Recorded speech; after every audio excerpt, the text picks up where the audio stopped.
administration has revoked 500 press hard passes under the new rules. How can this administration say it supports freedom of press when you've revoked a third of the press hard pass, a third of the press hard passes out there? Because what you just laid out, we don't believe to be true, and what our purpose and what we've tried to do here.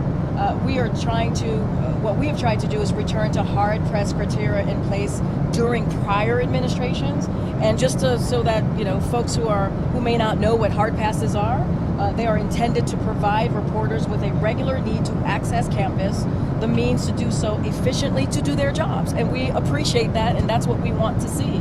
So unfortunately, the absence of guidelines, hard passes have been issued to people who were not using them.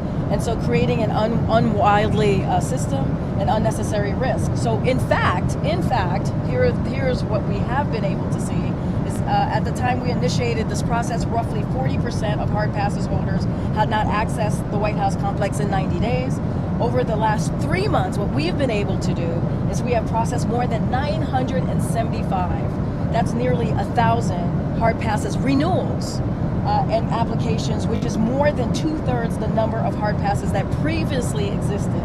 So it's also important to remember that, as always, media without hard passes is going to continue to have access to the White House. They can request day passes to access the White House for briefings and events going forward. So we think this demonstrates that we led a thoughtful and thorough process that preserves robust media access to campus for everyone who needs it, whether it would be a hard pass or a day pass. And this is something that has taken us more than a year to think through. We gave folks 3 months, and I mean, processing 970 hard passes, almost 1,000 that our poor wranglers have had to manage and deal with. That's not a small number.